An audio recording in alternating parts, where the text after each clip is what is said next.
Hello friends, how are you? Welcome to our YouTube channel Dhyan Commerce, the key of success. Please like, subscribe, share and press bell icon for notifications. Thank you. जय माता जी all dear student, welcome to online lecture of Dhyan commerce. हम जो subject पढ़ रहे हैं वो है कॉस्ट अकाउंटिंग 1 और उसमें यूनिट नंबर 1 का एक लौता थ्योरी चैप्टर जिसका नाम है introduction to the cost accounting, यानी कि हम कॉस्ट अकाउंटिंग के बारे में जानकारी ले रहे हैं। अब तक हमने 2 लेक्चर देखे, उसमें सारे लॉन्ग क्वेश्चन कवर हो जाता है, पर फिर भी आज का ये लास्ट लेक्चर रहेगा जिसमें हम यूनिफॉर्म कॉस्टिंग एक अलग टॉपिक है उसके बारे में जानकारी लेंगे, उसके एडवांटेजेस, लिमिटेशन, ऑब्जेक्टिव और साथ ही साथ 1-2 टेबल लेंगे जो एमसीक्यू के लिए आईएमपी है और फिर उसके बाद मोस्टली सारे यूनिवर्सिटी के एमसीक्यू कवर कर लेंगे। तो आज का ये लास्ट लेक्चर रहेगा यूनिट 1 थ्योरी का, यानी कि जो cost of introduction of cost accounting है वो आज कंप्लीट हो जाएगा ये लेक्चर में। चलिए आज के लेक्चर का highlight of the point, main point शुरू करने जा रहा है। सबसे पहला question, what is uniform costing, explain advantages of uniform costing. Uniform costing क्या है और उसके फायदे, एडवांटेजेस एक्सप्लेन करो। अगर एग्जाम पॉइंट ऑफ व्यू देखने जाओ तो ये टॉपिक मोस्ट आईएमपी कह सकते हो। लास्ट 2 साल में 2018 एंड 19 में रिपीटेडली ये क्वेश्चन पूछा है और साथ में 2015 में भी पहले आ चुका है, मतलब अब तक ये यूनिवर्सिटी में 3 बार रिपीट हो चुका है ऐसा एक क्वेश्चन। तो यूनिफॉर्म कॉस्टिंग क्या है, जब हम कॉस्ट अकाउंटिंग पढ़ रहे हैं तो यूनिफॉर्म कॉस्टिंग एक तरह की सिस्टम है, उसकी टेक्निक है। हमने टेक्निक में देखा था यूनिफॉर्म कॉस्टिंग, तो ये उसकी एक टेक्निक है one of the cost accounting की। तो यूनिफॉर्म कॉस्टिंग क्या है उसके बारे में जानकारी एंड साथ ही साथ उसके एडवांटेजेस हमें करना है, राइट। तो यूनिफॉर्म कॉस्टिंग क्या है, सबसे पहले उसका मीनिंग समझना ज़रूरी है। तो यूनिफॉर्म कॉस्टिंग को जान लेते हैं 2-3 लाइन में। पहले सिंपल मीनिंग ऐसा होगा, when several undertaking in the same industry adopt the similar principle and procedure for preparing cost account, they are said to have adopt uniform costing। यानी कि अगर कोई ऐसी इंडस्ट्री, सेम इंडस्ट्री है, सपोज 2 इंडस्ट्री है जो एक ही तरह का मैन्युफैक्चरिंग वर्क कर रही है, जैसे कि क्लोथ फैक्ट्रीज है तो 2 से 3 कंपनियां हैं जो एक ही तरह के क्लोथ मैन्युफैक्चरिंग करे, या आप बोल सकते हो सोप, साबुन बनाने वाली company, shampoo manufacturing company, biscuit making company, जो एक तरह की इंडस्ट्री है ना, अगर वो similar principle and procedure adopt करे फॉर कॉस्ट अकाउंटिंग, हाँ कॉस्ट अकाउंट के लिए अगर एक जैसे प्रिंसिपल एंड प्रोसीजर अडॉप्ट कर रही है तो we are said they are adopting uniform costing. तो हम कह सकते हैं कि उन्होंने भाई यूनिफॉर्म कॉस्टिंग अपनाया हुआ है। अगर एक जैसे अकाउंटिंग सिस्टम फॉलो करे तो नाम में ही है यूनिफॉर्म कॉस्टिंग, वर्ड को कॉन्सेंट्रेट करोगे यूनिफॉर्म, दैट मीन्स आप अगर उसको सिमिलर वर्ड में समझाओ तो आप जो स्कूल में यूनिफॉर्म नहीं पहनते थे कि सबको एक जैसा, राइट, तो वहाँ पे कलरफुल लाइफ नहीं थी। जैसे कॉलेज में आए, आपको जो मन पसंद है वो आप कलर का कपड़े पहन सकते हो। तो जो यूनिफॉर्म है ना, यूनिफॉर्म उसको सिमिलर वर्ड को पकड़ो तो आपको समझ में आएगा भाई एक जैसा सिस्टम। अगर हर इंडस्ट्री एक जैसा principle and procedure cost account के लिए अपनाए तो हम कह सकते हैं कि उन्होंने यूनिफॉर्म कॉस्टिंग अडॉप्ट किया हुआ है, राइट। तो आपके दिमाग में क्वेश्चन अराइज होगा कि भाई यूनिफॉर्म कॉस्टिंग एक जैसे अकाउंटिंग प्रिंसिपल प्रोसीजर कहाँ दी हुई होती है। जैसे फाइनल अकाउंट के लिए पूरा बैलेंस शीट, P&L कैसे वर्क करना है वो आपको कंपनी एक्ट में बताया गया है कि ऐसी वर्टिकल बैलेंस शीट बनानी है, ऐसे P&L बनाना है। तो इसके लिए कहाँ दिया गया होता है कॉस्ट के लिए, तो इसके लिए ना कहीं कोई चीज़ें दी नहीं होती। जनरली ट्रेड यूनियन, आपने नाम सुना होगा, ट्रेड यूनियन जो होता है ना वो ऐसे सिस्टम डेवलप करता है, सबको एक जैसा अकाउंटिंग सिस्टम देता है, प्रोवाइड करता है, राइट। तो ट्रेड यूनियन के द्वारा भाई ये सिस्टम डेवलप होती है। चलिए एक और डेफिनेशन आपको दिखा देते हैं जो इसके जैसा है, पर वो दिया हुआ है इंग्लिश इंस्टीट्यूट ने, यानी इंस्टीट्यूट की एक डेफिनेशन है तो हमें उसको इन्वर्टेड कॉमा में लिखना पड़ेगा। डेफिनेशन कुछ इस तरह से है कि uniform costing is the use by several undertaking of the same costing principle and practices. एकदम शॉर्ट एंड स्वीट डेफिनेशन। ऊपर की डेफिनेशन हमने जनरल मीनिंग में लिया है पर ये जो दूसरी डेफिनेशन है इन्वर्टेड कॉमा वाली, वो इंग्लिश इंस्टीट्यूट ने हमें दिया है, तो उसमें हम कोई चेंज नहीं कर सकते। अगर कोई इंस्टीट्यूट या कोई ऑथर ने जो डेफिनेशन दिया है ना, उसको हम कभी चेंज नहीं कर सकते। शायद आपको थ्योरी पढ़ाने वाले हर एक फैकल्टी ने बताया होगा। तो uniform costing is use by the several undertaking industry, same principle and practices, यानी एक जैसे प्रिंसिपल एंड प्रैक्टिसेस यूज़ करें तो हम उसको यूनिफॉर्म कॉस्टिंग बोल सकते हैं। आई थिंक मीनिंग अंडरस्टैंड हो चुका है, यूनिफॉर्म कॉस्टिंग क्या है वो पता चल चुका है। अब इसके बारे में मेन पॉइंट पे जाएंगे। सबसे पहला पॉइंट हम टेकिंग करेंगे एडवांटेजेस ऑफ यूनिफॉर्म कॉस्टिंग। बहुत सारे फ़ायदे हैं यूनिफॉर्म कॉस्टिंग के, उसमें से सबसे पहला फ़ायदा that is based system at least cost. भाई कॉस्ट के लिए जहाँ पे कोई पर्टिकुलर मेथड नहीं थी, बहुत सारी अलग अलग मेथड हर एक इंडस्ट्री के लिए थी, उसकी जगह पे ऐसी कोई यूनिफॉर्म सिस्टम अगर आपको प्रोवाइड की जाए तो एटलीस्ट कॉस्ट के लिए कोई आपके पास बेस मेथड तो है, कोई एक स्टैंडर्ड मेथड तो है जिसके बेस पे आप अपने अकाउंट कॉस्ट अकाउंट को मेंटेन कर सकते हो। तो एटलीस्ट कॉस्ट के लिए यूनिफॉर्म कॉस्टिंग सिस्टम एक तरह की ऐसी सिस्टम है जिस पे वो लोग अपने अकाउंट्स लिख सकते हैं। तो सिस्टम आपके लिए एक एटलीस्ट कॉस्ट के लिए अच्छी सिस्टम आपको मिल चुकी है, ये उसका पहला एडवांटेजेस। दूसरा एडवांटेजेस क्या होगा तो वो है स्टैंडर्ड सेलिंग प्राइस, यानी कि यहाँ पर सेलिंग प्राइस आपको एक तरह की फाइंड आउट आप कर सकते हो। कैसे फाइंड आउट कर सकते हो, तो आपकी जो कॉस्ट आपको अराइज होती है वो कॉस्ट आपको मिल जाएगी on the basis of uniform costing. फिर उसमें आप प्रॉफिट ऐड करके आपको क्या होगा सेलिंग प्राइस अपना डिसाइड कर सकते हो। और वो कैसा सेलिंग प्राइस होगा तो जो आपके लिए कस्टमर इजीली अडोप्ट कर पाएंगे। तो नेक्स्ट हमारा एडवांटेजेस उसके रिलेटेड ही है। सेकेंड एडवांटेजेस आप अपनी सेलिंग प्राइस फिक्स कर सकते हो। थर्ड एडवांटेजेस इसके साथ कनेक्शन में ही है, customer ready to accept price, यानी कि कस्टमर ये प्राइस पे आपकी प्रोडक्ट एक्सेप्ट कर लेंगे। सपोज आप यूनिफॉर्म कॉस्टिंग अपना रहे हो और आपके जैसे बाकी के फॉर्म भी यूनिफॉर्म कॉस्टिंग सिस्टम अपना रहे, तो उससे फ़ायदा क्या होगा, तो सब लोग एक जैसा सिस्टम अपनाएंगे तो सबकी प्राइस कैसी रहेगी, सेम, बिकॉज कॉस्ट सबकी सेम आएगी और प्रॉबेबली नज़दीक वाली आएगी। तो सब प्रॉफिट एक जैसा ऐड करके सेलिंग प्राइस भी कैसा रखेंगे, एक जैसा। उसके कारण क्या होगा, उसके कारण ये होगा कि कस्टमर वो प्राइस पे आपकी प्रोडक्ट एक्सेप्ट कर लेगा क्योंकि सबकी प्राइस कैसी है, सिमिलर। तो ये यूनिफॉर्म कॉस्टिंग की वजह से ये फ़ायदा होता है कि आपकी एक ऐसी प्राइस डिसाइड होगी जो कस्टमर इजीली एक्सेप्ट कर पाएगा। नेक्स्ट एडवांटेजेस की बात करें तो वो है इम्प्रूवमेंट थ्रू कंपैरिजन। अब कंपैरिजन पॉसिबल हो सकता है, यहाँ पर मेन पॉइंट है कंपैरिजन। तो एडवांटेजेस में कंपैरिजन कैसे पॉसिबल हो सकता है, सभी इंडस्ट्री मैंने आगे एग्जांपल दिया ना। सपोज कोई सॉप मैन्युफैक्चरिंग कंपनी है या फिर कोई बिस्किट मैन्युफैक्चरिंग कंपनी है, हाँ स्नैक्स बना रही है, तो अगर वो एक जैसा सिस्टम अपनाएगी तो क्या होगा कि मैं कंपेयर कर सकता हूँ कि भाई मेरी कंपनी दूसरी कंपनी से कितना आगे है, कितना पीछे है, मुझे क्या इंप्रूवमेंट करना चाहिए। ये कैसे पॉसिबल हो सकता है, बिकॉज कॉस्ट अकाउंटिंग के लिए यूनिफॉर्म कॉस्टिंग जैसे सिस्टम है, इसीलिए तो comparison can be possible. Next अगर हम एडवांटेजेस देखें तो वो है announce data, enough data with association, यानी एसोसिएशन के पास इसका इनफ डेटा होता है। वो कैसे पॉसिबल हो सकता है, तो मैंने आगे कहा ना ट्रेड यूनियन ये सिस्टम प्रोवाइड करता है। तो ट्रेड यूनियन जिसे हम एसोसिएशन भी कह सकते हैं, उनके पास कॉस्ट अकाउंटिंग का आपके इनफ डेटा हो जाता है ताकि वो क्या करता है सबको पास ऑन करता है। जैसे कि गवर्नमेंट को बताते हैं, स्टैट्यूटरी बॉडी को बताते हैं कि भाई ये कंपनी इतना आगे है, ये कंपनी इतना वर्क कर रही है, तो टैक्स गिनने में भी आसानी रहती है।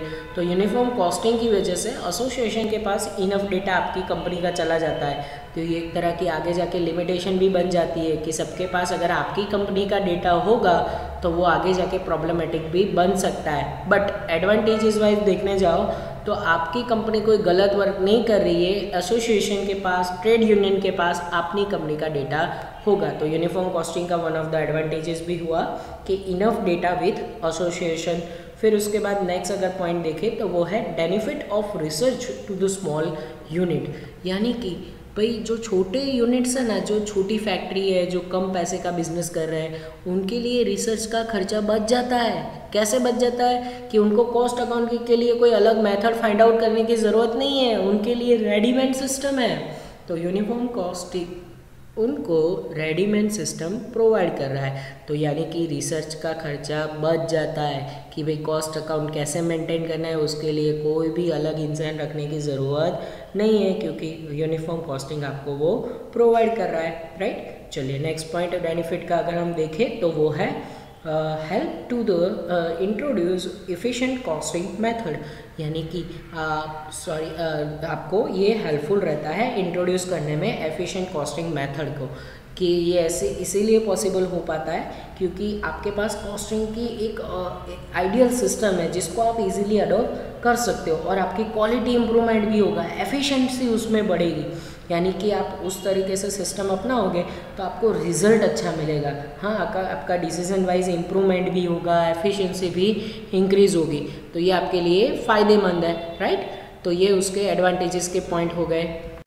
ये पॉइंट जो एडवांटेजेस के हैं मैंने आपको अच्छे से एक्सप्लेन किए, जो आपको टेक्स्ट बुक या मटेरियल में अगर आप ये पॉइंट्स को कंपेयर करोगे तो जैसे हम क्लास में इजी लैंग्वेज में समझते हैं वैसे मैंने आपको पॉइंट समझाए, मतलब टेक्स्ट बुक से आपको थोड़ा अलग ही लगेगा क्योंकि जो इजी एक्सप्लेनेशन होता है उस पॉइंट को लिखने का जो सही तरीका होता है मैं सिर्फ उसको एक्सप्लेन कर रहा हूँ। मेरे समझाने के बाद ये आपको ऑलरेडी नोटबुक में सारे पॉइंट्स लिखने भी है, ये डेफिनेशन वगैरह सब कुछ आपको राइट डाउन भी करना है, पॉइंट सिर्फ लिखना है, एक्सप्लेनेशन नहीं लिखोगे तो चलेगा पर पॉइंट्स लिख के आपको होमवर्क भी सबमिट करवाना है। और बीच बीच में कई बार रिकॉर्डिंग में व्हीकल्स की आवाज़ आती है, मैंने प्रीवियस लेक्चर में भी कहा था ये थोड़ा टेक्निकल इशू हो सकता है बट इसमें ज़्यादा हमारा प्रॉब्लम नहीं है, समझने में पढ़ाई करने वालों को कोई प्रॉब्लम अराइज नहीं हो सकता, राइट। तो ये पहला important topic what is uniform costing, explain the advantages of uniform costing यहीं पे कंप्लीट हो रहा है।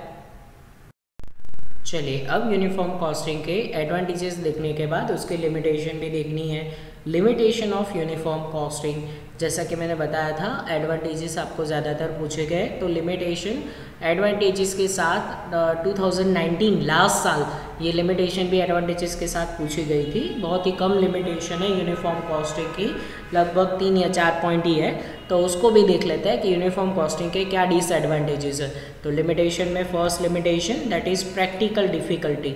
देखो यूनिफॉर्म सिस्टम एक तरह की similar system principle and practices है बट फिर भी उसको कैसे अपनी कंपनी में अडॉप्ट करना, जब हम प्रैक्टिकली उसको अप्रूव करते हैं तो मतलब अडॉप्ट करते हैं तो उसमें काफ़ी सारी डिफ़िकल्टीज आती है, जैसे कि इन्वेस्टमेंट, फॉर्म का साइज़ कितना है, अगर फॉर्म बहुत बड़ा है, फॉर्म एकदम सिमिलर बिजनेस एकदम छोटा सा बिजनेस कर रहा है, इन्वेस्टमेंट उनका कितना है बिजनेस में, हम वो प्रोडक्शन क्या कर रहा है, वो सभी चीज़ें बहुत इफेक्टेड होती है। भले हम कहने के लिए यूनिफॉर्म सिस्टम है पर फिर भी प्रैक्टिकली बहुत डिफ़िकल्टी पे वहाँ पे हो सकती है। तो ये एक तरह का सिस्टम अच्छा है पर प्रैक्टिकली जब हम उसको अडॉप्ट करते हैं तो हर एक कंपनी की सिचुएशन अलग होने के कारण कॉस्टिंग की वो सिस्टम कई इंडस्ट्री को सूटेबल ही नहीं होती, उनके लिए वो सिस्टम फ़ायदेमंद नहीं होती। तो ये उसका एक लिमिटेशन हो गया, प्रैक्टिकल डिफ़िकल्टीज होती है। दूसरा अगर लिमिटेशन देखें तो इंकरेजमेंट टू मोनोपोली, मोनोपोली को ये सिस्टम इंकरेजमेंट कर रहा है। कैसे? तो हमने आगे देखा था कि अगर यूनिफॉर्म कॉस्टिंग जैसा सिस्टम हर इंडस्ट्री अपनाएगी तो सबकी कॉस्ट सेम आएगी, लगभग सेम आएगी, तो सेलिंग प्राइस भी सबका कैसा रहेगा, सेम रहेगा। तो ऐसी अगर कोई सिस्टम कोई अपना रहा है जिसमें सबकी कॉस्ट प्राइस ऐसी एक सेम रहे, सेलिंग प्राइस सेम रहे, तो उससे क्या होगा, फिर वो लोग अपना मनचाहा प्राइस रखेंगे और कस्टमर को वही प्राइस पे लेना पड़ेगा। तो सभी चीज़ों को ये इंकरेज कर रहा है मोनोपोली को, यानी कि उनका बिजनेस फिर मोनोपोली जैसा हो जाएगा। अगर सेलिंग प्राइस एक जैसा रखेंगे, कॉस्ट एक जैसा रखेंगे, तो वो लोग फिर मार्केट को कैप्चर कर पाएंगे और कस्टमर के लिए ये गलत हो जाएगा फिर कि मोनोपोली बिजनेस हो जाएगा, तो फिर वो तो जो प्राइस पे रखेंगे वही प्राइस पे लेना पड़ेगा।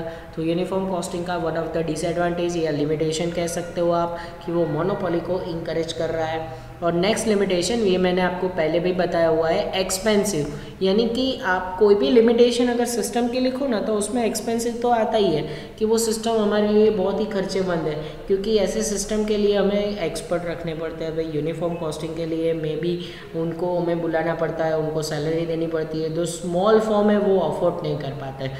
तो ऐसी प्रैक्टिसेस के लिए हमें ज़्यादा पैसे खर्च करने पड़ते हैं। तो ये हमारे लिए वन ऑफ द लिमिटेशन हुआ कि ये सिस्टम हमारे लिए खर्चेमंद है। नेक्स्ट लिमिटेशन की बात करें तो वो है लैक ऑफ इनसफिशिएंट इंफॉर्मेशन, यानी कि हमारे पास ज़्यादा इंफॉर्मेशन नहीं है इस सिस्टम की। भले कहने के लिए यूनिफॉर्म सिस्टम हो, भले ट्रेड यूनियन हमें ये सिस्टम प्रोवाइड कराओ, फिर भी इसको एग्जैक्टली हमारे फॉर्म के लिए कैसे लिखना है उसका कोई पर्टिकुलर फॉर्मेट तो है नहीं, राइट। तो ये लेक ऑफ इनसफिशिएंट इन्फॉर्मेशन हुआ कि यूनिफॉर्म कॉस्टिंग सिस्टम अच्छा है, पर वो सिस्टम कैसे एडॉप्ट करना है, उसकी मेथड पर्टिकुलर क्या है, वो हमें कोई समझाता नहीं है। यानी कि कॉस्टिंग के लिए भले ये मेथड हो, पर इसका नॉलेज और इन्फॉर्मेशन बहुत ही कम मार्केट में अवेलेबल है, तो इंडस्ट्री इतना एफिशिएंटली वर्क नहीं कर पाती, ये सिस्टम को इतनी अच्छी तरीके से एब्जॉर्ब नहीं कर पाती, ये उसकी एक लिमिटेशन हो जाती है। तो ओनली 4 लिमिटेशन यूनिफॉर्म कॉस्टिंग की, ये 4 ही लिमिटेशन है। मतलब आप समझ सकते हो ये अकेला क्वेश्चन 7 मार्क्स में नहीं आ सकता, पर किसी क्वेश्चन के साथ में एडवांटेजेस एंड लिमिटेशन करके पूछ सकते हैं आपको कि यूनिफॉर्म कॉस्टिंग क्या है, उसके एडवांटेजेस एंड लिमिटेशन को एक्सप्लेन करो, राइट। तो 4 पॉइंट ये आपको याद रखने हैं। नेक्स्ट एक्स्ट्रा पॉइंट में हम जा रहा है वो है ऑब्जेक्टिव ऑफ यूनिफॉर्म कॉस्टिंग। जैसे कॉस्ट अकाउंटिंग के ऑब्जेक्टिव थे वो भी एक कम आईएमपी था, वैसे ही यूनिफॉर्म कॉस्टिंग के ऑब्जेक्टिव भी बहुत ही कम आईएमपी है। अब तक सिर्फ 2015 में एक ही साल ये क्वेश्चन पूछा गया है, उसके बाद वो क्वेश्चन नहीं पूछा गया है, पर फिर भी सिलेबस वाइज हमें ये क्वेश्चन अच्छे से करना ज़रूरी है। तो यूनिफॉर्म कॉस्टिंग के ऑब्जेक्टिव क्या है? ऑब्जेक्टिव के कई बार पॉइंट्स है ना मोस्टली सिमिलर होते हैं एडवांटेजेस के पॉइंट के साथ, यानी आपको एडवांटेजेस को ही घुमा फिरा के आप ऑब्जेक्टिव में लिख सकते हो, क्योंकि आपका जो ऑब्जेक्ट है वही आपके लिए फ़ायदा हो सकता है, राइट। तो ऑब्जेक्टिव के काफ़ी सारे पॉइंट एडवांटेजेस के सिमिलर रहेंगे। फर्स्ट ऑब्जेक्टिव वो है इम्प्रूविंग एफिशिएंसी, यानी कि हम हमारी एफिशिएंसी को बढ़ा सकता है। तो यूनिफॉर्म कॉस्टिंग सिस्टम अपनाओगे तो हर एक कंपनी का कॉस्ट स्ट्रक्चर और जो वो सिंगल एंटरप्राइज है वो सेम इंडस्ट्री की तरह दूसरी इंडस्ट्री की तरह भी सिस्टम अपनाएगी, तो उनकी एफिशिएंसी वो चेक कर सकती है कि भाई हम कैसा वर्क कर रहे हैं दूसरी कंपनी के कंपैरिजन में, तो उससे तो ज़ाहिर सी बात है उनकी एफिशिएंसी क्या होगी, इंप्रूव होगी। तो ये पहला ऑब्जेक्टिव है, एफिशिएंसी इंप्रूव के लिए यूनिफॉर्म कॉस्टिंग अपनाता है। Second objective that is fix selling price, ये भी आगे आ चुका है कि हमें हमारी सेलिंग प्राइस फिक्स करनी है, तो यूनिफॉर्म कॉस्टिंग सिस्टम बेस्ड है, तो इसको ज़्यादा एक्सप्लेन नहीं करेंगे। Next point that is useful in making representation, यानी कि आप अगर कोई रिप्रेजेंट करना चाहते हो, अपने कॉस्ट अकाउंट प्रेजेंट करना चाहते हो, दिखाना चाहते हो, गवर्नमेंट को दिखाना चाहते हो। कई बार ऐसा होता है कि गवर्नमेंट आपके पास से कॉस्ट डेटा मांगता है, गवर्नमेंट एजेंसी होती है वो आपके पास से आपका कॉस्ट अकाउंटिंग डेटा मांगता है। एक्सपोर्ट इंपोर्ट कर रहे हो तो आपको अपना कॉस्ट अकाउंट दिखाना पड़ता है। सपोज जो कंपनी आपके पास से बल्क में परचेस कर रही है वो आपके कॉस्ट के डेटा मांगेगी, तो कभी भी आपका कॉस्ट अकाउंट रिप्रेजेंट करना हो ना तो यूनिफॉर्म कॉस्टिंग आपके लिए सिस्टम अच्छी रहती है। तो आपके डेटा रिप्रेजेंट के लिए भी यूनिफॉर्म कॉस्टिंग अपनाते हो, ये भी उसका एक ऑब्जेक्टिव होता है। Next that is cost control. Cost control करने के लिए आप अपनी कॉस्ट को कंट्रोल कर सकते हो, यानी कि कोई वेस्टेज हो तो उसको ढूंढ सकते हो। हाँ, आपके डेटा के ऊपर से आपको पता चलता है भाई दूसरी कंपनी के कंपैरिजन में हमारी कॉस्ट ज़्यादा आ रही है, कम आ रही है। आप कंपैरिजन की वजह से ना कॉस्ट को कंट्रोल कर पाते हो, बिकॉज आप एक डेटा को दूसरी कंपनी के डेटा के साथ मैच कर सकते हो यूनिफॉर्म कॉस्टिंग की वजह से, तो वहाँ पे हमारे कॉस्ट कंट्रोल पॉसिबल हो सकता है। नेक्स्ट पॉइंट अगर हम देखें तो वो है अवॉइड रिवेटी। अवॉइड ये पॉइंट क्या कहना, सॉरी पॉइंट है अवॉइड राइवली।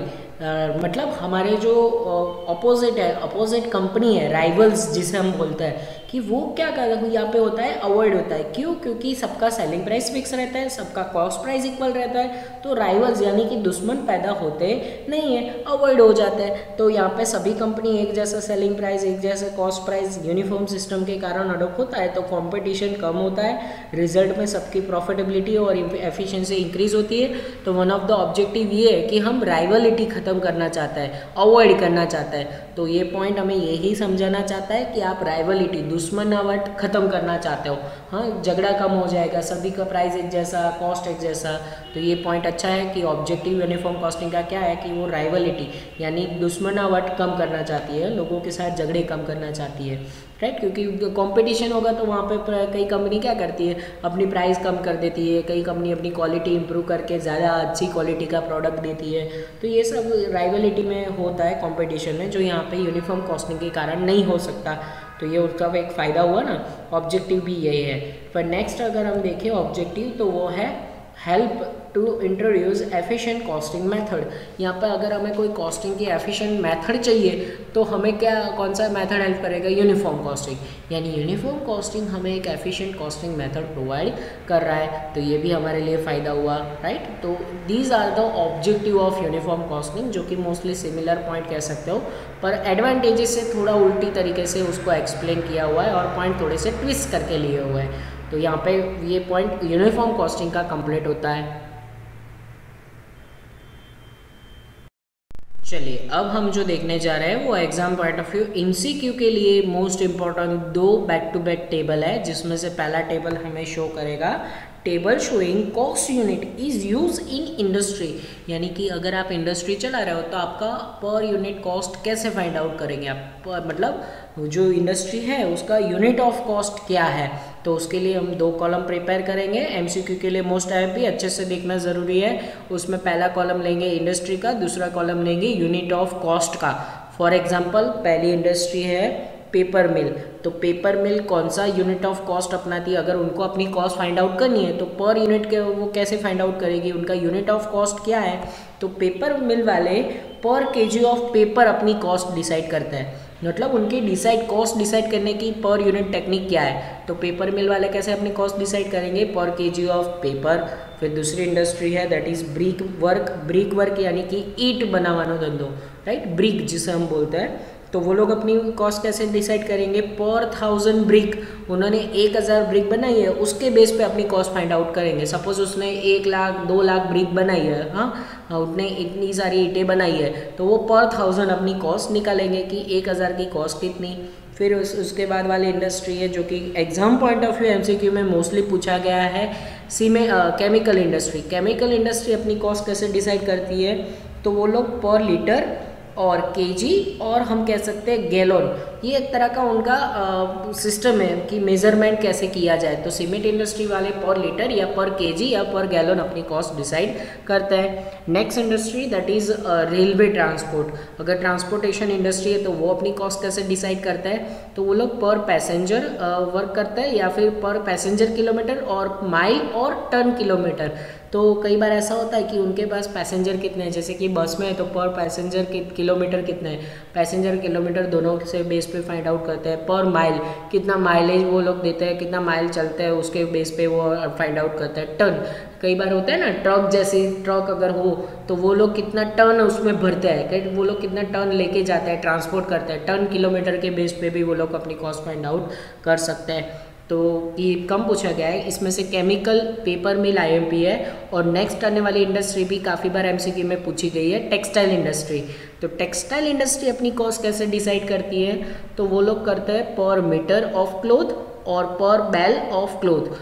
पर मीटर यानी कि टेक्सटाइल वाले पर मीटर अपनी कॉस्ट डिसाइड करते हैं, और पर बैल यानी कि एक गासड़ी होती है ना, वो पूरा एक बंच होता है एक तरह के कपड़े का, तो उससे वो लोग अपनी कॉस्ट डिसाइड करते हैं। टेक्सटाइल इंडस्ट्री एमसीक्यू के लिए आईएमपी कह सकते हो। फिर उसके बाद अलग इंडस्ट्री है माइनिंग इंडस्ट्री, यानी कि वो पत्थर को तोड़ने की वाली इंडस्ट्री होती है ना, जो लोग पत्थर को तोड़ने का काम करते हैं, वो लोग अपनी कॉस्ट कैसे डिसाइड करते हैं, तो वो पर टन ऑफ मिनरल यानी कि एक टन के हिसाब से वो लोग जाता है। हाँ, पत्थर का जो बड़ा टुकड़ा होता है वो पर टन के हिसाब से कितना है उसके हिसाब से कॉस्ट डिसाइड करता है। नेक्स्ट इंडस्ट्री वो भी एमसीक्यू के लिए मोस्ट आईएमपी, सीमेंट इंडस्ट्री अपनी कॉस्ट कैसे डिसाइड करती है, तो वो लोग डिसाइड करेंगे पर टन ऑफ सीमेंट ऑफ पर बैग ऑफ सीमेंट, यानी कि पर बैग सीमेंट की एक बोरी होती है ना, उसके ही कॉस्ट के हिसाब से वो लोग जाएंगे। नेक्स्ट है दैट इज ब्रूरीज इंडस्ट्री, यानी कि जो बियर बनाती है ना, जो वाइन बनाती है, वो वाली कंपनी, वो वाली इंडस्ट्री कहती है, तो उसको ब्रूरीज बोला जाता है। तो ब्रूरीज अपनी कॉस्ट कैसे डिसाइड करेगी, पर बैरल ऑफ वाइन और बियर और पर लीटर ऑफ वाइन, यानी कि वो लोग पर बैरल ऑफ वाइन के बड़े से बैरल्स होते हैं, आपको पता हो तो शायद तक डिस्कवरी या कोई और जगह पे अगर आपने एनालिसिस किया हो तो वो बैरल में बनाई जाती है, सालों तक रखी जाती है। तो पर बैरल ऑफ वाइन यानी कि पर लीटर ऑफ वाइन वो लोग अपनी कॉस्ट डिसाइड करता है। नेक्स्ट है दैट इज़ फ्लोर मिल। हाँ, फ्लोर मिल के वाले अपनी कॉस्ट कैसे डिसाइड करता है, तो वो पर केजी ऑफ फ्लोर और पर क्विंटल ऑफ फ्लोर के हिसाब से अपनी कॉस्ट डिसाइड करता है। नेक्स्ट है दैट इज़ इलेक्ट्रिसिटी इंडस्ट्री। अब ये भी पता होना चाहिए, आपके घर पे लाइट बिल आता है तो वो लोग कैसे डिसाइड करते हैं पर यूनिट कॉस्ट, तो इलेक्ट्रिसिटी वाले डिसाइड करते हैं पर किलोवाट आवर के हिसाब से, यानी जिसको शॉर्ट में KWH बोला जाता है, किलोवाट आवर। आपने जितना यूज़ किया है इलेक्ट्रिसिटी वाले उस हिसाब से अपनी कॉस्ट फाइंड आउट करते हैं। एंड लास्ट है होटल इंडस्ट्री, यानी होटल वाले अपनी कॉस्ट कैसे डिसाइड करता है, तो वो लोग डिसाइड करते हैं पर बेड और पर रूम के हिसाब से। ये तो आपको पता होगा, राइट। तो these are the table showing, इसमें से 2-3 ही IMP है, बाकी एग्जाम पॉइंट ऑफ व्यू से इम्पॉर्टेंट नहीं है, पर MCQ यहीं से 100% निकलेंगे, राइट। तो इम्पॉर्टेंट कह सकते हो आप कि हर इंडस्ट्री अपना पर यूनिट कॉस्ट कैसे डिसाइड करती है। चलिए अब MCQ के लिए मोस्ट IMP टेबल की तरफ हम जाने वाले हैं। The table showing which is method is use by different industry. भाई अलग अलग इंडस्ट्री अपनी कॉस्टिंग मैथड कौन सी अपनाएगी, तो सबसे पहले हम कॉलम लेंगे ना, वो मैथड का लेंगे, मतलब पर्टिकुलर कॉस्टिंग की अलग अलग हमने मैथड वाला क्वेश्चन पढ़ा था, तो वो अलग अलग मैथड कौन सी इंडस्ट्री के लिए सूटेबल है तब भी मैंने समझाया था, पर अभी अलग से टेबल में लेंगे ताकि एग्जाम पॉइंट ऑफ व्यू आपको लास्ट में ये देखना हो तो आप देख सकते हो। तो पहली मैथड है दैट इज यूनिट और वी कैन से आउटपुट और सिंगल कॉस्टिंग, 3 नाम है। वैसे यूनिट कॉस्टिंग नाम है पर उसको आउटपुट और सिंगल कॉस्टिंग भी कहा जाता है। तो कौन सी ऐसी इंडस्ट्री है जिसके लिए ये मेथड सुटेबल है, तो उसके नाम कुछ इस तरह से है। बहुत सारे नाम होंगे, उसमें से 2-3 IMP है, जैसे कि unit costing mines and queries के लिए, फिर ब्रिक वर्क के लिए, डेयरी इंडस्ट्री, पोएट्री फार्म के लिए, फिर फ्लोर मिल के लिए, पेपर मिल के लिए, सीमेंट इंडस्ट्री के लिए, स्टील प्लांट्स के लिए इम्पोर्टेंट है। बहुत सारे नाम इसमें से इम्पोर्टेंट होंगे, MCQ के में पूछेंगे आपको कि भाई डेयरी इंडस्ट्री कौन सा unit method costing method use कर रही है, तो डेयरी इंडस्ट्री के लिए यूनिट कॉस्टिंग आएगा। सीमेंट इंडस्ट्री कौन सा मेथड यूज़ कर रही है कॉस्टिंग का, विच method is use by the cement industry, 100% MCQ में आएगा। तो उसमें आपको आंसर क्या लिखना है, यूनिट कॉस्टिंग। तो आपको ये पता होना चाहिए कि पर्टिकुलर इंडस्ट्री ये मेथड यूज़ कर रही है, क्योंकि वो पर यूनिट अपनी कॉस्ट डिसाइड कर सकती है। चलिए सेकंड इस तरीके से देख लेंगे बाकी की मेथड, जॉब कॉस्टिंग। तो जॉब कॉस्टिंग कौन सी इंडस्ट्री के लिए सूटेबल है, जहाँ पे जॉब वर्क होता है कस्टमर के ऑर्डर के बेस पे, ऐसा है प्रिंटिंग प्रेस, गैरेज, फिर पेंटिंग, फिर डेकोरेशन, फिर प्रोडक्शन ऑफ द आर्टिकल्स। अगर आप आर्टिकल्स बना रहे हो, हाँ, तो आर्टिकल के बेस पे आपको अपना जॉब के पैसे मिलेंगे। डेकोरेशन का बिजनेस होता है ना, कई इवेंट मैनेजमेंट वाले होते हैं, तो वो लोग अपने जॉब के बेस पे अपना पैसे डिसाइड करते हैं, इवेंट मैनेजमेंट। फिर गैरेज होते हैं, आप अपना व्हीकल लेके जाते हो गैरेजेस में, तो वहाँ पे जितना आप रिपेयरिंग कराओगे उतना वो लोग कॉस्ट चार्ज करेंगे ना। प्रिंटिंग प्रेस मैंने आगे कहा था, अगर आप अपने वेडिंग कार्ड छपवा रहे हो, बर्थडे कार्ड छपवा रहे हो, तो आप जो भी डिज़ाइन पसंद करोगे उस हिसाब से कॉस्ट लगेगा। तो उस वो लोग के लिए कौन सी सिस्टम यूजफुल है, जॉब कॉस्टिंग। बहुत ही कम पूछा गया है, MCQ इसमें से लगभग नहीं आते, पर इम्पोर्टेंट तो है ही। नेक्स्ट पॉइंट अगर हम मेथड देखें तो वो है कॉन्ट्रैक्ट कॉस्टिंग। अब कॉन्ट्रैक्ट कॉस्टिंग कौन सी इंडस्ट्री को सूटेबल है, तो जो कॉन्ट्रैक्ट वर्क करती है, construction of building, road, bridge, फिर उसके बाद हम कह सकते हैं कि मैन्युफैक्चरर ऑफ लार्ज मशीन। अगर लार्ज मशीन का मैन्युफैक्चरिंग कर रहे हो या फिर कोई ब्रिज बनाने का कॉन्ट्रैक्ट लिया है, रोड बनाने का कॉन्ट्रैक्ट लिया है, बिल्डिंग बनाने का कॉन्ट्रैक्ट लिया है, तो उनके लिए कॉन्ट्रैक्ट सिस्टम बेस्ड मेथड है। फिर इसके बाद नेक्स्ट मेथड, वो भी MCQ के लिए most IMP, unit costing and batch costing important है। बैच कॉस्टिंग कौन सी कंपनी यूज़ करती है, तो जो पैरामेडिकल इंडस्ट्रीज़ होती है, जो दवाइयाँ बनाती है, वो उनके लिए मोस्ट IMP है। ये MCQ 2 बार यूनिवर्सिटी में रिपीट हो चुका है कि भाई पैरामेडिकल इंडस्ट्री कौन सी मेथड यूज़ कर रही है, तो वो लोग बैच कॉस्टिंग अपनाते हैं, बैच वाइज प्रोडक्शन करते हैं। पहले ये दवाइयाँ बनाई, फिर दूसरी टाइप की दवाइयाँ बनाई, वो लोग ज़्यादातर यूज़ करते हैं। और हार्डवेयर वाले भी क्या करते हैं, पहले स्क्रू बनाते हैं, फिर ये बनाते हैं, फिर वो लोग भी बैच वाइज प्रोडक्शन कर रहे हैं। नेक्स्ट प्रोसेस जिसे आप कह सकते हो वो है प्रोसेस कॉस्टिंग। अब प्रोसेस कॉस्टिंग भी MCQ के लिए मोस्ट IMP कह सकते हो। कौन सी इंडस्ट्री इसको अपनाती है, तो केमिकल वर्क यानी केमिकल इंडस्ट्री, ऑयल रिफाइनरी, फिर टेक्सटाइल इंडस्ट्री आप कह सकते हो, फिर उसके बाद soap work, sugar mill, plants manufacturing company, paint manufacturing company, वो भी इसको अपनाती है। तो जिसका प्रोडक्शन प्रोसेस में हो रहा है, यानी कि बहुत सारी प्रोसेस में से पास ऑन होता है, फिर तो वो लोग के लिए प्रोसेस कॉस्टिंग बेस्ड सिस्टम रहता है। जैसे कि केमिकल, ऑयल रिफाइनरी, हाँ, ज़मीन में से सीधा ऑयल मिलता है पर उसमें से पेट्रोल, डीजल कितना सारा अलग निकलता है। टेक्सटाइल का एग्जांपल मैंने आगे दिया था, शुगर, आपको डायरेक्ट शुगर खेत में थोड़ी मिलती है, पहले क्या होता है उसमें बहुत सारी प्रोसेस में से पास ऑन होना पड़ता है, राइट।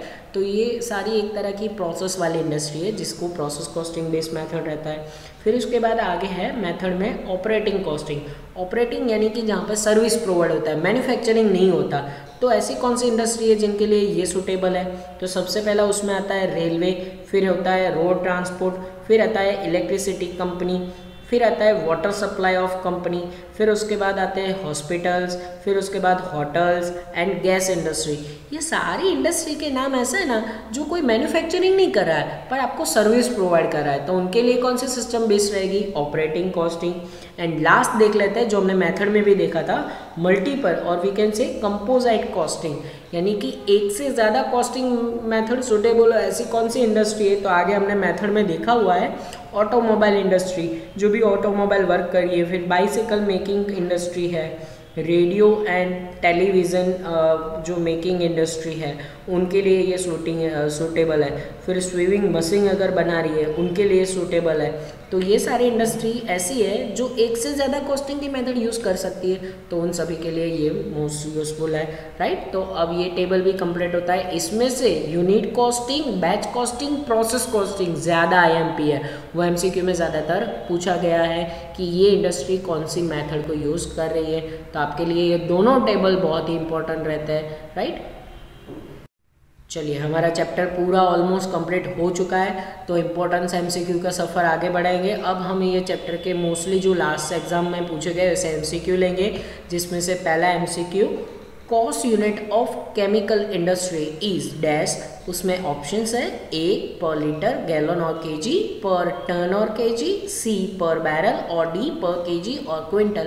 भाई केमिकल इंडस्ट्री अपना कॉस्ट यूनिट जो हमने लास्ट में टेबल देखा पर यूनिट कॉस्ट कैसे डिसाइड करती है, तो केमिकल वाले पर लीटर और गैलन और केजी से हिसाब से डिसाइड करता है। तो जब आपको वो टेबल पता होंगे ना तो आप ये आंसर सिलेक्ट कर पाओगे। मेथड्स में से फिर यहाँ से बहुत सारा MCQ निकलता है। सेकेंड MCQ अगर हम देखें तो वो है telephone bill is included in which of the following expenses. भाई टेलीफोन बिल कौन सा एक्सपेंसेस कहलाता है? सबसे पहला सेमी वेरिएबल, दूसरा है B वेरिएबल, तीसरा है फिक्स और चौथा है नन ऑफ दिस। तो टेलीफोन बिल है ना सेमी वेरिएबल है, उसमें कुछ पार्ट फिक्स होता है, कुछ पार्ट वेरिएबल होता है। हाँ टेलीफोन अगर आपका पोस्ट पेड कार्ड हो, हाँ आपने पोस्ट पेड कार्ड लिया हो तो उसमें क्या होता है कुछ चार्जेस तो भरने ही पड़ते, भले आपने कुछ कॉल किया, इंटरनेट यूज़ किया कि नहीं किया, पर कुछ चार्जेस तो देने पड़ते हैं। फिर जितना ज़्यादा यूज़ करो उतना ज़्यादा बिल आएगा, जितना कम यूज़ करोगे उतना कम बिल आएगा। तो telephone bill is semi variable. ये आपको क्लासिफिकेशन में से पूछे थे, पूरा सेकेंड लेक्चर हमारा इस पर डिपेंड था, तो ये क्लासिफिकेशन में से पूछा है। थर्ड MCQ अगर हम देखें तो वो है which costing method is use in soap making company. Soap making company में कौन सी मेथड यूज होती है? तो प्रोसेस कॉस्टिंग है, सर्विस कॉस्टिंग है, थर्ड ऑप्शन जॉब कॉस्टिंग है और D है बैच कॉस्टिंग। तो वहाँ पे प्रोसेस कॉस्टिंग होता है क्योंकि सोप मैन्युफैक्चर डायरेक्ट नहीं होता, उसको बहुत सारी प्रोसेस केमिकल्स या केमिकल एक टाइप के कह सकते हो, बहुत सारी प्रोसेस में से पास ऑन होना पड़ता है। तो उनके लिए कौन सी सिस्टम सुटेबल है? Process costing. अभी लास्ट टेबल ही देखा था। Number 4 that is advertisement is dash expenses. Advertisement कौन सी तरह का एक्सपेंसेस है? A option selling and distribution, indirect, फिर फैक्ट्री इनडायरेक्ट, फिर आप कह सकते हो एडमिनिस्ट्रेशन इनडायरेक्ट और लास्ट है none of this, none of above. यानी कि एडवर्टाइजमेंट कौन सी तरह का एक्सपेंसेस हुआ? Selling and distribution. वो इनडायरेक्टली कनेक्टेड है पर कौन से तरह का? सेलिंग डिस्ट्रीब्यूशन, यानी ज़्यादा सेल करने के लिए आप एडवर्टाइजमेंट करोगे। तो ये आपके पहले 4 MCQ करें हम MCQ को। अब next MCQ number 5 that is from the following which items is relevant to the operating costing. Operating costing के साथ कौन सा कनेक्शन है? Vehicle service, book publication, C option है ब्रिक इंडस्ट्री और D मोटर गैरेजेस। आपके दिमाग में अगर ये आंसर हाईलाइट नहीं होता ना तो पहला A vehicle service and motor garage दोनों आता। ऑपरेटिंग यानी कि जहाँ पे मैन्युफैक्चरिंग नहीं होता पर आप सर्विस प्रोवाइड कर रहे हो, तो मोटो गैरेज में भी हो सकता है। पर व्हीकल सर्विस वहाँ पे शब्द यूज़ किया ना, वर्ड यूज़ किया ना, इसके लिए ऑपरेटिंग कॉस्टिंग व्हीकल सर्विसेज में ज़्यादा सूटेबल रहता है। तो जो भी व्हीकल सर्विस करवाते हो उस पर आपको ऑपरेटिंग कॉस्टिंग लगेगा। Next MCQ in which chemical industry which method is use. तो ये रिपीट हुआ है, केमिकल इंडस्ट्री में कौन सी मैथड यूज़ होती है, तो process costing, operating costing, job costing और यूनिट कॉस्टिंग। तो केमिकल भी एक तरह का प्रोसेस है, जैसे कि आप पेंट बना रहे हो, पेंट मैन्युफैक्चरिंग कर रहे हो, तो पेंट को एक प्रोसेस में पास ऑन करना पड़ता है ना, तो वो कौन सी सिस्टम यूज़ करेंगे, process costing. Next number 7 MCQ, which one of the following is a product cost. नीचे में से कौन सी प्रोडक्ट कॉस्ट है, उसमें पहला indirect material, administrative staff salary, और सी ऑप्शन है सेल्समैन कमीशन, और डी ऑप्शन है इंटरेस्ट ऑन बैंक लोन। तो प्रोडक्ट यानी कि मैन्युफैक्चरर, उसका 2-3 नाम है, प्रोडक्शन कॉस्ट, मैन्युफैक्चरिंग कॉस्ट और फैक्ट्री कॉस्ट। तो नीचे में से कौन सा प्रोडक्ट यानी प्रोडक्शन के साथ कनेक्शन है, तो इनडायरेक्ट मटेरियल। तो ये हमारा आंसर रहता है प्रोडक्ट कॉस्ट। आपको क्लासिफिकेशन में से MCQ पूछा गया है, तो ये भी आपको पता होना चाहिए। Number 8, the cost unit of cement industry. Cost unit cement industry के लिए कौन सा है, number A litre, ton kilometre, kilowatt और टन और बैग। तो आंसर आएगा सीमेंट इंडस्ट्री पर टन और पर बैग अपनी कॉस्ट डिसाइड करती है, right. Next MCQ number 9, in the cement industry which method is use. Cement industry में कौन सी मेथड यूज होती है, process costing, service costing, unit costing और स्टैंडर्ड कॉस्टिंग। तो भाई सर्विस जो सीमेंट इंडस्ट्री है ना, वो पर यूनिट अपनी कॉस्ट डिसाइड करती है, पर बैग जिसे हम बोलते हैं ना, तो वो यूनिट में अपनी प्रोडक्ट नाप सकते हैं। तो उनके लिए कौन सा सिस्टम यूज होती है, यूनिफॉर्म कॉस्टिंग। चलिए इंपॉर्टेंट MCQ में अब नंबर 10 है, that is where the costs are uncertain after they are already incurred, the method is used terms as.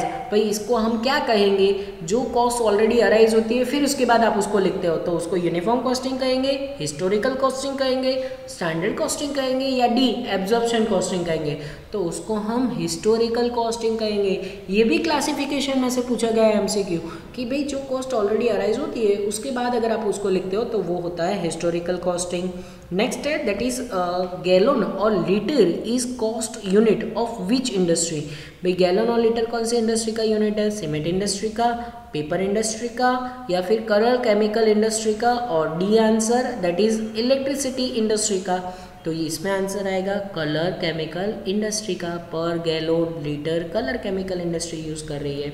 Next MCQ that is which one of the following is not costing method. नीचे में से costing method कौन सी नहीं है, absorption costing, B contract costing, C uniform cost और D multiple cost. तो इसमें एब्जॉर्प्शन कॉस्टिंग आंसर आएगा। जब भी हमने मेथड पढ़ा था तो ये एब्जॉर्प्शन कॉस्टिंग उसमें नहीं आया था, राइट। एब्जॉर्प्शन मतलब जो फिक्स एंड वेरिएबल दोनों के बेस पे डिसाइड होता है, पर ये कॉस्ट की कोई मेथड नहीं है, तो ये आंसर हमारे लिए सही है कि ये मेथड नहीं है। Last MCQ which cost accounting method is used in paramedical industry. Most IMP कह सकते हो, 2 बार पूछा है। सबसे पहला answer batch costing, last B job costing, C unit costing और D contract costing.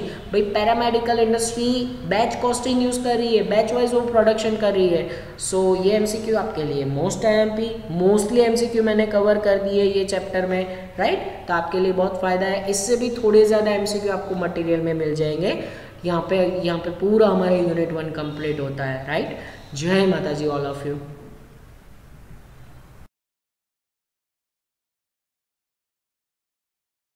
Please like, subscribe, share and press bell icon for notifications.